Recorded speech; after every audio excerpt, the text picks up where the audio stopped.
Hai, Assalamualaikum warahmatullahi wabarakatuh. Apa khabar semua? Hai. Korang pernah tak batuk? Lepas tu batuk tu lama.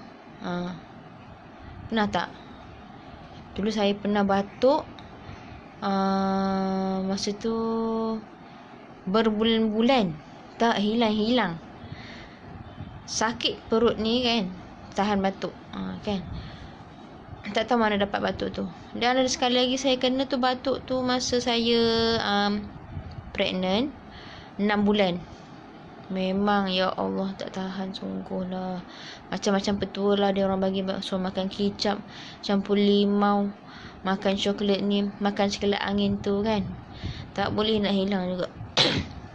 Jadi setelah beberapa tahun selepas itu saya telah mengamalkan beberapa jenis vitamin yang meningkatkan imuniti badan kita. Okey. Sebab apa batuk ni? Batuk ni kalau terlampau kronik dia akan menyebabkan beberapa simptom yang lain kan, yang lebih kronik. Seperti alergi, asma, GERD, GERD tu reflux perut, dan macam-macam lagi lah, resdung kan. Okey. Jadi vitamin yang perlu diamalkan untuk meningkatkan imuniti supaya tidak terlampau teruk batuk kita tu ialah garlic complex. Garlic tu bawang putih kan, sebagai antibiotik. Lagi apa? Okey, vitamin C.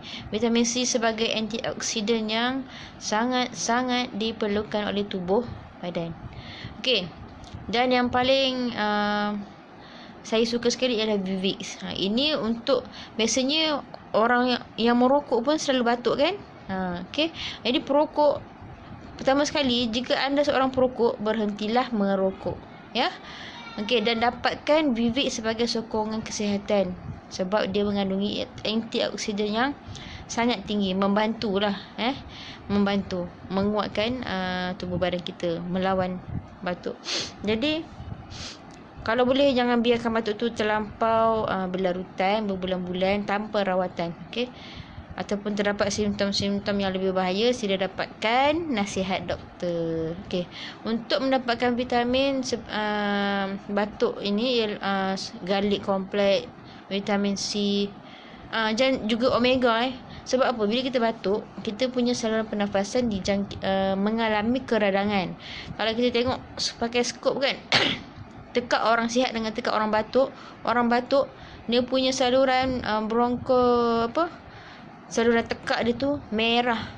Kan, merah macam yelah kita sakit kan, dia meradang lah kan, meradang marah kan. Jadi omega sangat membantu untuk mengurangkan anti-inflammation orang panggil. Jadi itu garlic, vitamin C,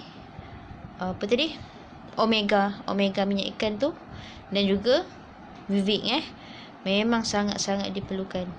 Okey, itu saja. Sekiranya ingin mendapatkan vitamin tersebut, boleh hubungi saya Hawa 010 6300 503. Okey, terima kasih.